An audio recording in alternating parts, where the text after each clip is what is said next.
Hello, my name is Gabrielle Lasoya, and I am presenting a project on drugs and ongoing struggle we face every day. So for starters, a little background as to why I chose drugs as my topic of choice. I chose it because it's a subject that hits home for me. I am a child that comes from drug abuse, and what I mean by that is that both my parents were drug addicts, and they were also alcoholics. I lost my dad in 2016 to a 5-stage liver failure that was caused due to drug abuse, and then my mother had a stage 1 liver failure, which was caused by drugs as well. Her body did bounce back. However, we do not speak or live together because she chose drugs. And so because drugs kind of surrounded me my whole life, I feel the need to spread awareness on them and make it known that drugs are a serious thing, and even smoking marijuana 1 or 2 times can lead to wanting to try other drugs. And so I feel that by presenting a project on them and being able to talk about them, I'm doing my part on spreading awareness. So that's kind of a little bit of why I chose drugs as my topic. So here I have an overdose death graph in Ohio, and these overdose deaths are being caused by opioids, heroin, and all drugs in general. So at heroin, we have 1,424 deaths, and then we have all opioids at 2,590 deaths, and then all drugs at 3,050 deaths. Please note that drugs are something that's really hard to get data on. And what I mean by that is that someone can overdose on more than one drug. And when that happens, it's hard to put them in one category of, this person died from this drug. It's hard to stick them in a category when you overdosed on, meth, heroin, and let's say an opioid of some sort. It's hard to get data produced out and notify people with, because it's so hard to put them in one category when they're abusing multiple drugs. And also drug addicts tend to create drugs that a lot of people aren't even familiar with, because they're just trying to get high off of anything they can get their hands on when drugs are not available. So these numbers are significantly higher, and these numbers I think will be something that continue to grow. Okay, so for starters, I decided to incorporate a memoir that was written by Stephen, or people know him as Steve-O Glover, and I decided to incorporate this because he does something in his memoir that is very important, and that is talking about his family tree and how he ended up where he ended up, and what affected those things. So he talks about his parents and the lives that they lived, and how the life that his parents lived kind of affected how he ended up using drugs. So his dad was a very successful, hardworking person, never missed work. His dad's siblings were the same way. They were very hardworking. There's no one experiencing any drug abuse or alcoholics, nothing like that in his dad's side of the family. But then you look at his mom's side of the family, and it is full of drug addicts, full of just substance abuse in general. And so Steve thinks that he kind of followed in his mom's family's footsteps, and being around that kind of affected him more than people think. And so while they say that drug addiction and things like that are not genetic, which is true, I think that people don't really see the side of it being held over your head, whether it's intentionally or not. It's held over your head, and you are constantly in fear. Am I going to be a drug addict because my parents were? Am I okay to take a drink of a beer, or am I going to get addicted to it because my parents were?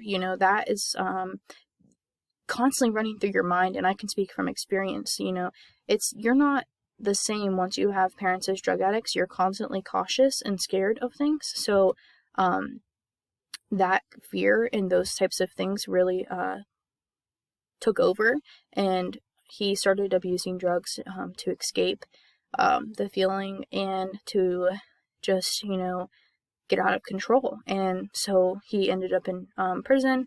Thankfully, he did turn his life around and ended up writing this memoir and using his life story as a lesson and something to grow from. So I did want to incorporate that because he did talk about his family history, and he was someone that made it out of addiction, and I felt that it is important to incorporate that because addiction can be fixed.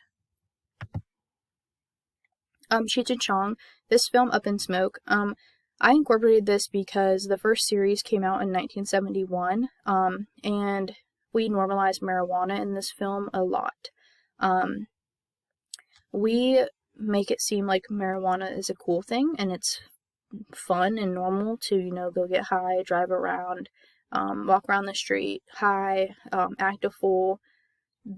It shows how we started a long time ago normalizing marijuana, and marijuana can lead to people abusing harder drugs once marijuana no longer does its job because you've used it so much.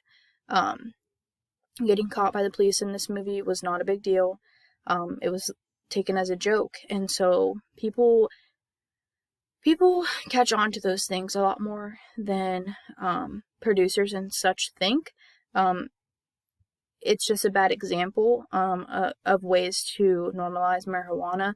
We're doing that even still today by making it legal in some states, and by doing that, we are saying, it's okay to abuse marijuana, it's okay to smoke marijuana and drive around with marijuana, and it's okay to do that every single day. But what people don't realize is how marijuana will stop serving its purpose, and that's getting high. It'll stop serving its purpose after someone uses it so many times. And so when that happens, they turn to other drugs, and then they end up in our criminal justice system, and things like that start taking over, and we create addicts, and a problem that we can't get rid of anymore, and something that is killing people left and right. So I think that Cheech and Chong is a good example of how we normalize marijuana. This book, Dopesick, by Beth Macy, I really wanted the readers and my audience to be able to see and attempt to walk in the shoes of an addict, so that's why I chose this book review. And I also chose this because she explains how addiction affects more than the person abusing, if not affecting those around it even more. So what I mean by that is that, so my parents abused drugs, and that was hard, yes, on them. But what people don't think about is the loved ones that are being impacted, the lives that are being destroyed around it.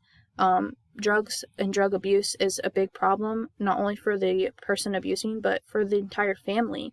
And so I think that she did a really good job of incorporating how it affects the family while also getting in the mind of an addict, and helping people understand how there's things chemically going on in their brain as to why they're making the decisions that they are making and how the drugs affect the brain. So that is why I incorporated this. So lastly, I incorporated a article from the site Allo Recovery, and it is titled A Brief History of the United States War on Drugs from the 1870s. And this is when the first laws against opium were passed, and they were directed at the Chinese immigrants, meaning that we cannot really pinpoint where drugs actually came about. We were just kind of shooting in the dark with an estimate. And so just because it came known in 1870s does not mean that drugs were not around before that. We just started noticing them more because we were losing people to things like HIV and other diseases because of needles, and they're not being clean needles. And so I incorporated this because, one, to help people understand that, drugs were around before the war on drugs came about. It's just the war on drugs helped kind of shine some light on the fact that, hey, there was a problem going on. There's something killing, thousands and thousands of people, that being HIV, from drug abuse. So drugs were being used before this. It's just, it started becoming more known because people died more. So that is why I decided to talk about this. And then in conclusion, I wanted to end with this quote that I got from Recovery Steps. It is a website for addicts. I got this quote and I felt that it was necessary to incorporate into my PowerPoint because it speaks volumes. So it reads, "Addiction is the only prison where the locks are on the inside." And basically what this person was trying to say is that addiction is something that's more inner. It's killing them inside, and they're lost inside, and they don't really have a say. They don't have a choice to just, put down the drug, stop using it. And it took me a really long time to realize that, is they don't have a say what they do anymore. The drugs do. The drugs talk for them. The drugs walk for them. The drugs get them up every day. Drugs get them moving. Drugs get them functioning every single day. It's not themselves anymore. And so they're kind of chained to it. And so I felt that it was important to incorporate that so people could understand that drug abuse is serious. Drug abuse is something that's going to be around. It's not going anywhere. It's just getting larger and it's getting louder, and we need to do something about it. So hopefully by me talking today and spreading a little bit more awareness on this, I'm helping in some type of way and doing my part. Again, thank you. My name is Gabriela Soya, and thank you for listening to me.